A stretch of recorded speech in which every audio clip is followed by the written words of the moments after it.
How much does running or other activities actually affect your strength and muscle growth? That is an unquantifiable question. Yeah, I from what I saw, the frequency and the duration. Actually, let's just peel it back. Fuck the studies. Let's just go with what makes sense. Yeah. If you run more than you weightlift, it's going to affect your strength and muscle mass. 100%. Yeah. If you put as much energy and effort into your running as you do into your weight training, it's going to affect your strength and muscle mass. Yeah. If you don't put as much effort, and I mean physical energy expenditure, into your cardio as you do into your weight training, it's not going to affect your strength and muscle mass as much. Yeah. I think that's the easiest way to describe it. Like I speak to a lot of people and they're like, I'm like, are you a runner or are you a bodybuilder? Yeah. So they're like, oh, I'm a bodybuilder. I'm like, cool. So you do 5 days of weight training and you might do 2-3 days of cardio, and that cardio is walking. So if you didn't do the walking on the treadmill and you just had to walk to get water or food or whatever, would you still call it cardio? No. Okay. So that's not really going to affect. But it's like if you're running 5, 10, 15 Ks, 20 Ks a week, that is going to affect your muscle building and strength potential to a degree. Yeah. I think it also depends on the client. So Jess and I trained for a 5K at the same time. Yeah. Jess's at the time was 63 kilos. Yeah. I was 93 kilos. The impact on our gym sessions was markedly different.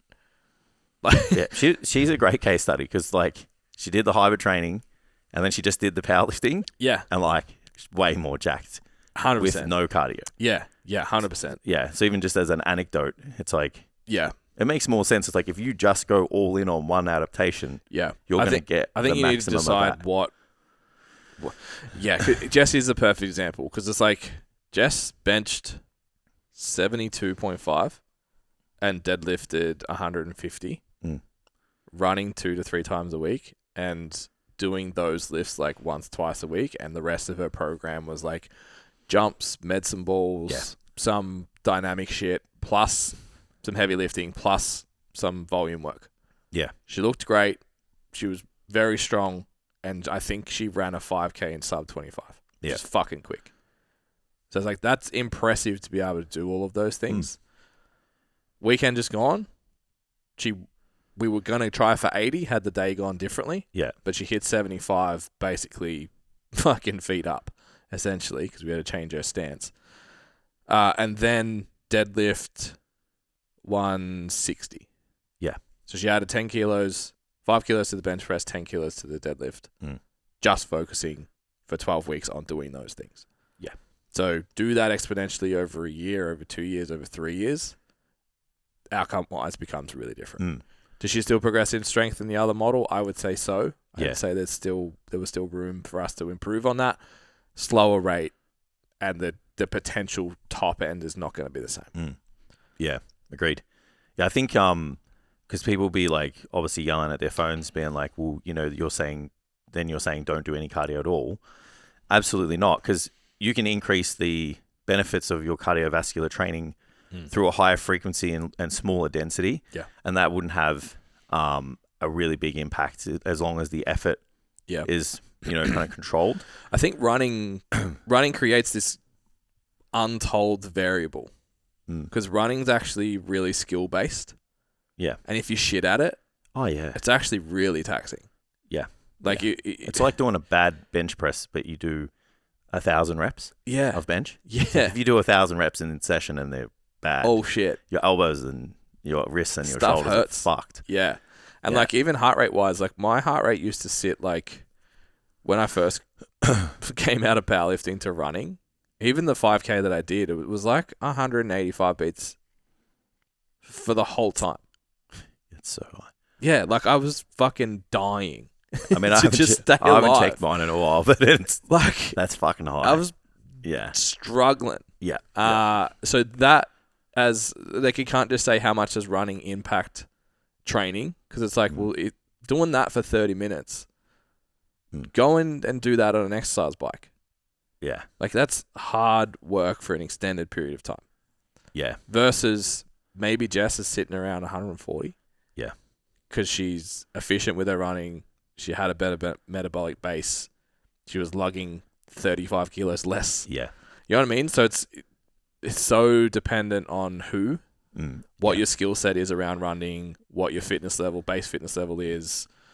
Yep. And and I think I already mentioned the intensity. Like I did see some stuff where like if you do high intensity and proper high intensity training, like it'll affect your weight training performance at the level of like there's fatigue and you won't be able to recruit as much like muscle fibers. Yeah, well, it's got to be neural, right? Like correct. Yeah. So it's like some to do like the central motor command, and that innovates obviously the motor units and stuff. And there's a sequence of motor units that get innovated at a time, and then like once the fatigue amounts, it just shuts down. Yeah. Like these motor units that get innovated, it just takes it down a notch. Yeah. For like a better term. So, and that makes sense because it's so intense. Agreed. So it's like if it's lower intense, and if you look at like what bodybuilders do the most, because the question was strength and muscle, they walk. Yeah. So it's like the lowest intensity of kind of activity. Yeah, even like we had not even considered. Well, it's aerobic, I guess, because it's rhythmic and we had the Robo Boys on, and like Lewis is big on like training zones. Yeah. There's like a zone for the heart, a zone for the lungs, and a zone for the muscle.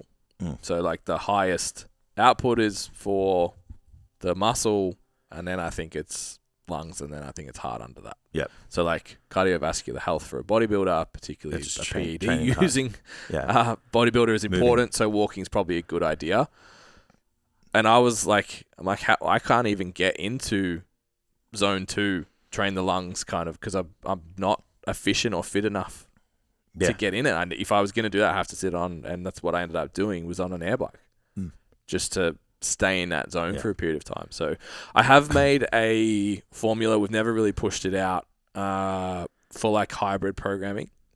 So I have metrics in my strength programming that assigns a fatigue score to an exercise.